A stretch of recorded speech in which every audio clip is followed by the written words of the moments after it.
I'm Allie. I came out after 20 years of marriage and I have 3 kids. I'm Melissa and I have 2 kids and I came out at 37 after an 11-year marriage. This podcast is about coming out later and the struggles and victories that come with it. When coming out feels like the end of the world, but it's really just the beginning. This is the Lesbian Chronicles.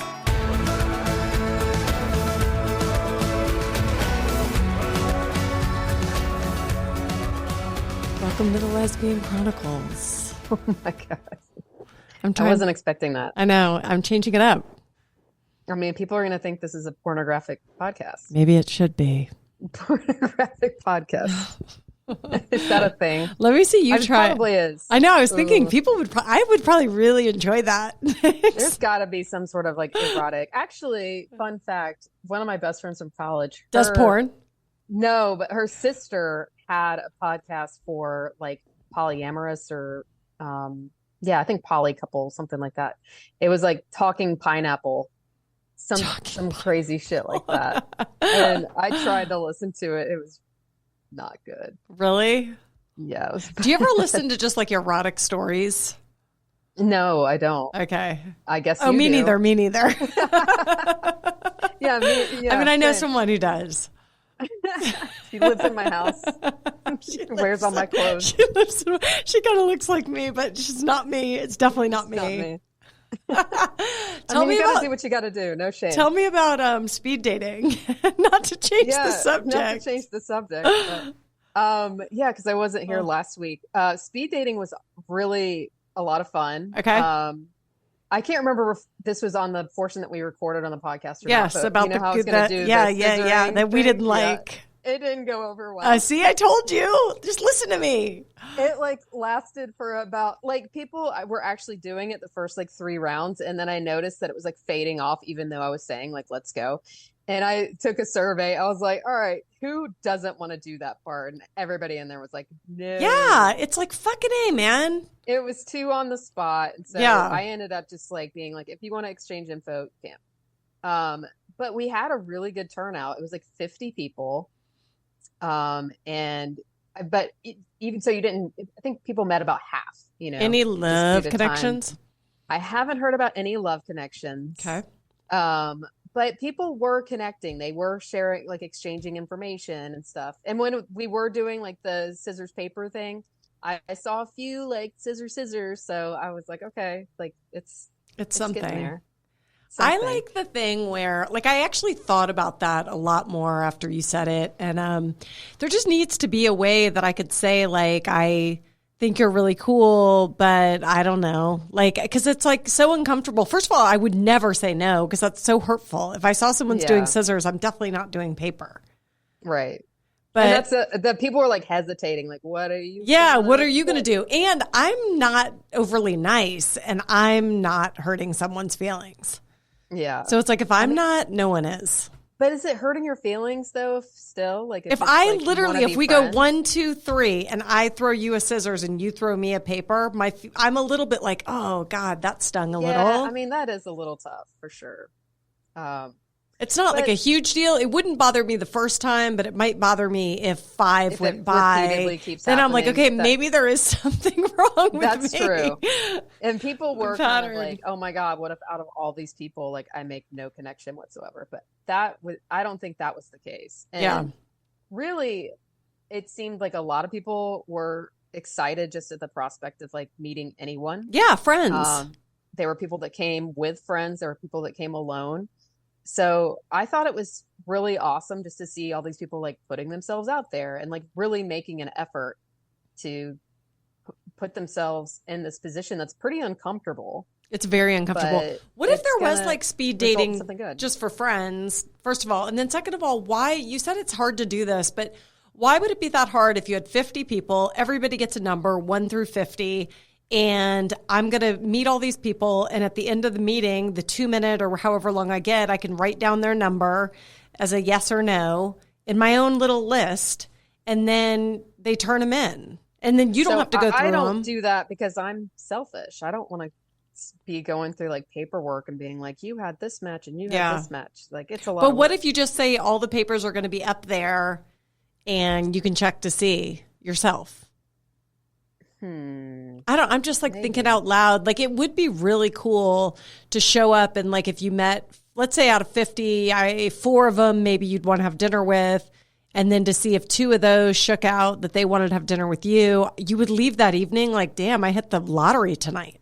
I mean, that's true. But I think a lot of people were like exchanging info. Yeah. It was, especially like as it went on, it was kind of like even harder to get people like, you got to move seats now. Like, yeah. Like we're having so much fun. We're talking. Mm-hmm. Okay. And people really appreciated like the conversation prompts too. Cause I guess at other speed dating events, you just are like supposed to just go on your own. Yeah. I love a conversation prompt. That could be really awkward. Like, you end up asking the same question to everyone or something. So yeah. We'll most likely do it again. I was thinking a question that you could ask, and then also a question that we should be asking our guests on the show is what song, like any song from however many decades, whatever, like, do you really relate to? Like, is your like that you listen to and you're like, yeah, that's my song. Man, I don't think there's a single song where I'm like, that's me. Yeah. I mean, it's not totally you, but it's like, God, this song, like, I feel this. Yeah. Let's see that. Yeah, I like that question. I'll write it down. Just because we're both music people. I think that's a good one. We always, when we ever have like dinner parties and stuff, we'll ask like questions and like go around and people answer.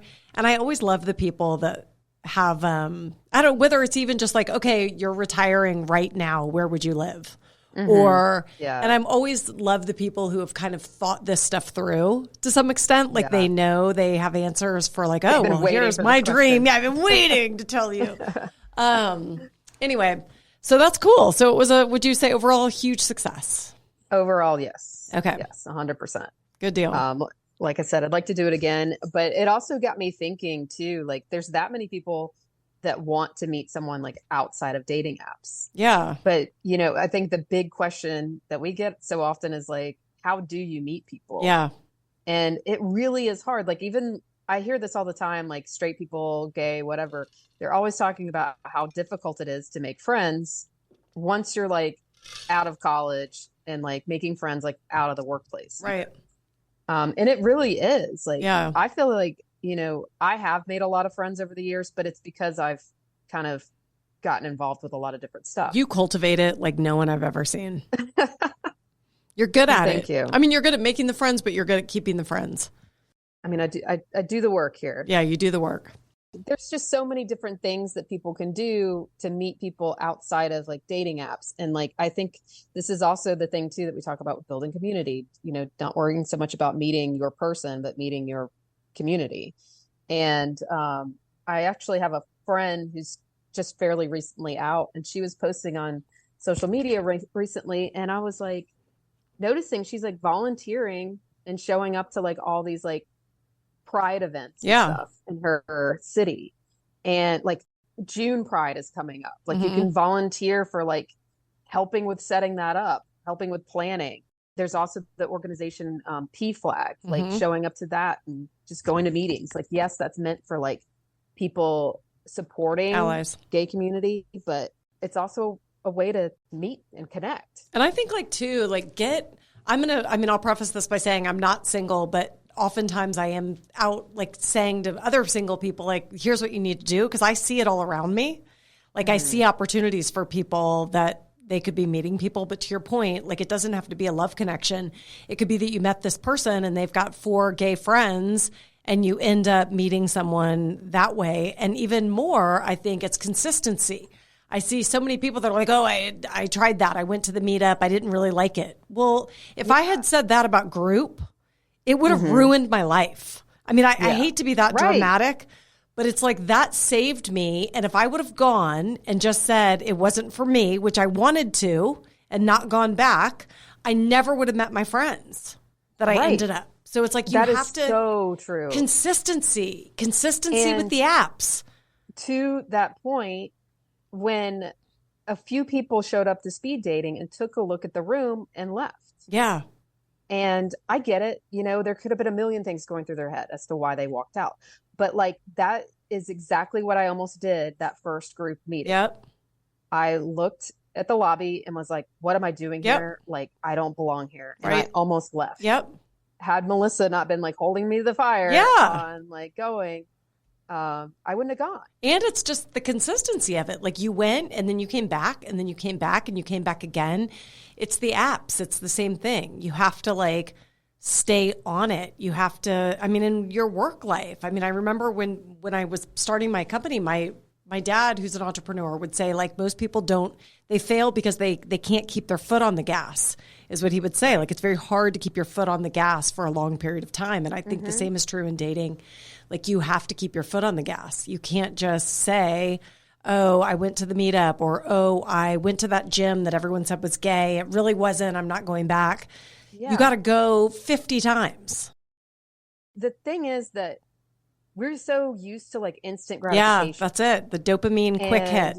Yeah, like you're getting on social media and you're immediately finding something like, somebody liked it. Funny, and like I feel better. Yeah. And you expect that same thing to happen on the apps. Like, doesn't. oh, I like this person. I'll swipe right, and then you don't connect. Right. And it gets discouraging. So. And then you give up. But to go back to like, I would say to people too, like don't just throw it out like, oh yeah, I should do that. It's like make a commitment to once a week, I'm going to do one of these things. You know, have your own list of stuff that interests you. Like to me, it's like the dog park is such a great way at our dog park, or maybe go to a dog park in an area that's predominantly gay and take if you have a dog. And if you don't have a dog, borrow a friend's dog. Yeah. Melissa's offering her dog. Trust me. 100%. Come get this. She's eating my hand right now. You can come get mine too, actually. Like she's driving me nuts. Yeah. So it's like if you show up there, what I find at our dog park is that you, and Maria and I went this morning, you always end up chatting with someone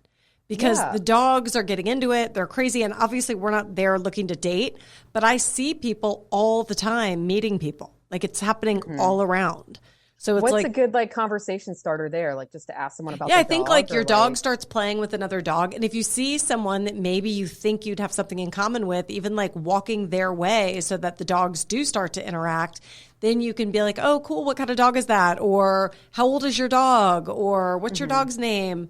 Everybody's talking. So it's just like such an easy way.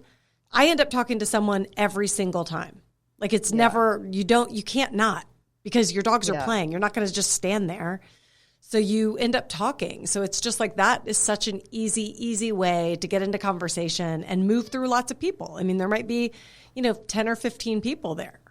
So it's just, and if you live in a place that there's not a lot of gay people, maybe look up a neighborhood that is more gay and go there. I mean, lesbians are notorious for dogs. You reel them right in. This is a whole thing.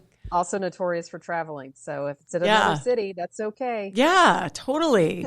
The other one that I thought of was like sometimes if I'm bored of my office, this happens once a week. If I get bored sitting in my office, I'll just take my laptop and go in Decatur to a coffee shop and just like get a new fresh scenery, have a cup of coffee, work for a little bit, and then come back to my office. I do it all the time. But sometimes I'm thinking about when you go into these common spaces, there's such an opportunity that I could, if I wanted, just plant myself down at a table with somebody maybe that I thought I might have something in common with. It doesn't mean that that one feels so hard. It does feel hard, but if the table's a 12 top and then you sit down and then you're kind of working and then maybe you say like, I don't know, you make up something. Where'd you get that sweater? I love your sweater. I'm just making this up. Like I have no idea, but you could definitely have something to say. I see you have hands. I have hands too. There's always something. I know. If I don't want my partner to be like, what the hell? You're telling people, because I'm not doing that, but I usually have headphones on and my head is down. But I do think that take off the headphones. You could, take off the headphones. Don't be open to someone talking to you, even. I think that's another great way, especially if you go to an area of town. You don't even need the dog. Go to an area of town that's gay. By your condo in Midtown, I guarantee that coffee shop is chock full of gay people. Oh yeah, for sure. Another one is any kind of sport clubs. Yes. Yep. Like there's an organization here in Atlanta called Stonewall, and they have chapters like all over the country. Yep. And they do sports like dodgeball, bowling, volleyball, like kickball. And they will, it's not like you have to be an expert. Like they take all skill levels. Okay. I did dodgeball last year, which was interesting. Fun. It was fun. It was a lot of fun. And I met some good people. And I mean, it's a gay league. Anyone can join, but really it's like gay centric. So you go in there knowing you're going to meet some gay people. And like I said, it's all over the country, even in some like smaller towns. Yeah. So, and then there's also, I don't know where all this organization is, but the flag football league that I played with, I think it was like National Flag Football League. Now, would that though be a lot more of like 20 somethings likely? No, not really. Okay. It's a whole variety. It does vary. Even doing like just meetups that have a sport you have in common with people. Like I love to run. I'm sure there's a gay like running meetup. There is a gay running group in Atlanta too. And it's like, I know if this stuff is in Atlanta, it's elsewhere in the country. Yeah, you know, for sure. Or you just have to find your meetup. You know, maybe it's a gay game night or a gay, you know, whatever the case may be. I think pickleball's become like a big thing. Yeah. Like, no, we keep saying we're going to play pickleball. I think that I see the one in Kirkwood and it looks like tons of lesbians. So go buy some pickleball stuff and hang out over there. I think about though working as something you spend so many hours doing, most people. So that's why I go to like things that there's longevity there. Like you're sitting there a long enough time that there's more opportunity maybe for something to come up. So beyond the coffee shop, even you can get like day passes to co-working spaces that I think is another cool way. Like there's people in my building all the time that just have a day pass to work here. And really? Yeah. And it's in Decatur. So there's gay people. So it's just like, you know, you show up there and you're there all day. Maybe you do that once a week for a few weeks. You likely will have some opportunities. I mean, I know a lot of the people in this building. So I think it just happens organically in that way. Another one I have written down is roller derby. Yeah. Yep. That's a very Notice you go to sports on everything and I go to work on everything. I know, right? It's really but funny. The thing is, I know, like for me personally, playing roller derby is not going to happen. Like never. Yeah, it's just fun to watch, right? Huge wuss. But yes, you can watch. You can also volunteer to work these events. Okay. You know, work the door. Yeah. That kind of stuff. So like by having a presence there, you're going to meet people. Right. You know? And the same goes for like volunteer. My dog. Can you hear her? Yeah, she's all right. Volunteering where? Volunteering like at theater. Yeah. You know, you could be like ushers. You know, they're always looking for volunteer ushers, and theater's pretty gay. Yeah, that's a good idea. What about like in Atlanta? We have sort of like feminist bookstores. Yeah, well, do those really exist anymore? There is one I down. had bookstores written down, but yeah, there's one down here. And I've never gone in there, but I've heard like that's a cool way that there's always women in there. And I mean, that to me is a little harder because it's just like this quiet space where I don't know what I'm talking to you about. I guess books, but well, yeah, it's like, I guess there's the issue too of like, are some of these spaces like people are there because they want to be left alone? It's kind of like sitting on an airplane and trying to talk to your seatmate, like, you know, yeah. In these workspaces, like, do people want to talk to No, people? but I guess it depends on like this workspace. I have an office that I would never see anyone if I didn't leave my office. But then if you leave your office and you walk out to like the common space where it's like, you know, there's drinks there, there's coffee there, somebody always ends up saying something to me. So I haven't been in an office since 2020. So I know I'm still office. But I think like to me, where I end up talking to people the most though is dog park. Hands down. Like there's never a time, and I'm there an hour sometimes, and I talk to multiple people for long chunks of time. I can tell you massive things about people's lives just from standing around at the dog park. The dog park. My other suggestion is taking a class. Yes, that's a great one. I took a stand-up comedy class. Yeah. I met so many people that way. There's improv classes, there's cooking classes, dance, writing, even like a CPR class, you know, like you're going to meet people and you're going to learn something too. I think that's a great benefit. How do you though filter it out to be not Like, it just seems like if you take a random class, it might be a lot of straight people. I mean, yeah, you're kind of, gambling in that situation. Like, what's the gay activity? But even so, like, my whole thing is you don't know who other people know. Yeah, it's so true. Yeah. Everybody knows even if someone. You are connecting and making a straight friend, you don't know. They might have some friend at work that's single and like, oh, I can't meet anybody. Like, and you meet the friend from work. So it's true. I think it's just like a trickle down effect and like widening of your circle. Definitely. What about, we talked about social media as a way to meet people. I know this is your area of expertise. I shouldn't say expertise because it's not like you're on there like sliding in people's DMs. No, I'm definitely not. And like, again, I'm going to say that I'm not single, but I know that people have met people that way. And I know that that is a way where you can, what I would say, I'm going to tell you exactly what to do. This is exactly what you do. Go onto our Instagram following and just start scrolling through who follows Lesbian Chronicles, because there's a 95% chance they're a lesbian. Start scrolling through and see if anyone interests you. And don't just look at looks. Look at like what bands they're posting that they're out seeing. What books are they reading? Like if you look at my social media, it's pretty clear what I'm into. So start scrolling through. Give yourself 30 minutes and just kind of look at the different people. And people that kind of look like they might be similar to you, follow them. And then follow them for a little while. And then if you see that their post, something comes up where you're like, oh my God, that's really cool. They went to see, a Fleetwood Mac cover band. I'm making that up. You're going to maybe write in the comments, I love that band. Oh my God, they're so cool. Where did you see them? Or, you saw they're reading a book.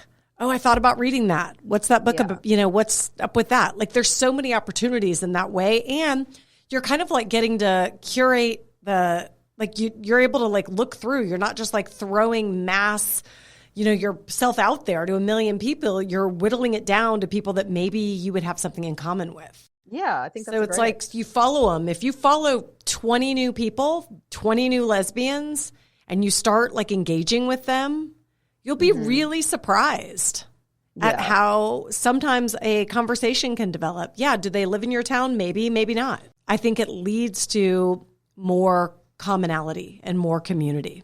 And you don't have to go into that conversation like hitting on them. Never. And you're not hitting on them. You go into it talking about that common subject. Totally.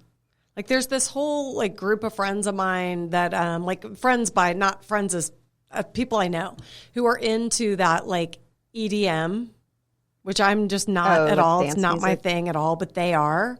And like they all chat about it and they're like, that's their thing. So it's like that. If you're into that, this would be such a cool group for you to bust into because that's what they're doing. And you would have this group of lesbians you could go hang with that do that. So it just seems like such a cool, easy way.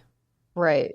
It's just like kind of getting out of your own way, getting out of your own head and like getting the courage to do it. Yeah. And brainstorming on like other ideas. If the apps aren't working, find another way. Right. And even like there's a lesbian who lives down by us. She's married and but she had mentioned to me that she's in this like women business network thing and she'd asked me if I wanted to go. And I couldn't, but I was thinking how I bet that is also what a cool group of women, and I'm sure some are gay. Right. So it's like that would have been a cool, opportunity to go in and meet women with, similar interests. If they're in business, they're doing stuff. Yeah, there's a lot of those. Like there's like the women in business organizations. There's also like gay organizations like that for people in business to connect and networking events. Yeah. I'm sure that's what this would have been. Those are the kind of things. If you did one of the things we've said every week, I guarantee it will translate to something. Yes. Guarantee. I just thought of one more. Okay. Volunteering at an animal shelter. Oh yeah, the lesbians love the lesbians animals. Love some animals. I know they really, really do. Just it's not a stereotype. The vet clinic, period. The cat clinic. Oh, a cat cafe. Go to the cat cafe. I'm ready to give this one back. This I know. dog. Oh my God, Maria just said that about we never would. We love her, but I know she is so much work. Yeah, It's wants insane. to eat me right now, and it's raining today, so I know. she hasn't been able to run her laps in Yeah. the backyard. She's also become best friends with my neighbors who don't speak any English Oh my whatsoever. God. But she loves to go over there, like goes to their back door. What? Yeah, and like barks so that they come outside and they're like, "Oh, mi amor." Oh yeah, they're like play. They love her. Oh my God, why don't you just be like, "Hey." I walk outside and just wave like, "Sorry," and they're like so excited. It's like an older couple. So oh my God, Maria and I were walking the dog. We were walking home this morning from the dog park, and she's being still so hyper, and we're like, "We just did a fucking hour with you at the park. Like, what are you doing?"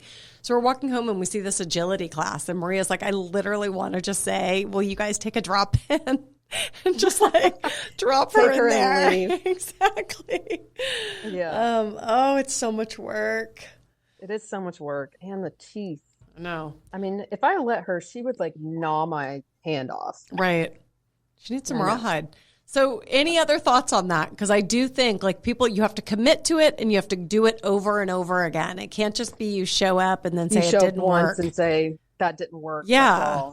Yeah. I totally agree with that part because I think that is what happens so often is we get discouraged. Yeah. And like, don't get discouraged. It's not everything's going to be that instant gratification. No. And then maybe too, like when we were all coming out, no, we all had each other and we were all gay, but even if I had had like a little posse of women to go to a gay area and have dinner, like where it's not a bar, it's, it's not late, and go sit there and kind of be aware of your surroundings, of who's at the bar, who's at the other tables. Because I think sometimes it's harder to walk up and make conversation, but there are opportunities, at least like in Decatur. If I'm out at dinner with Maria, there's other tables of women that are gay every time. Yeah. So it's just like, if you were looking, it might be there might be an opportunity there. I agree. And I think it's just the putting yourself out there. That's what it is. Get it done. Get it done. And then tell us about it. And then, yes, please. If you're having success and you like met someone outside of the normal realm, let us know. Yeah, we want to hear about it. We'd love to share those kind of stories. For sure. Any stories, really. All right, my friend. I'm going to go get eaten by a dog. I know. Go send her over to the neighbors. I should. All right, later. All right, bye. Bye-bye. Want to support the Lesbian Chronicles podcast? Rate us and write a review on Apple Podcasts or Spotify. We love listener feedback. If you'd like to share your story, email us at melissaandallie@gmail.com. That's Melissa, MELISA, and Allie, ALLI, @gmail.com. Or follow us on Instagram at Lesbian Chronicles.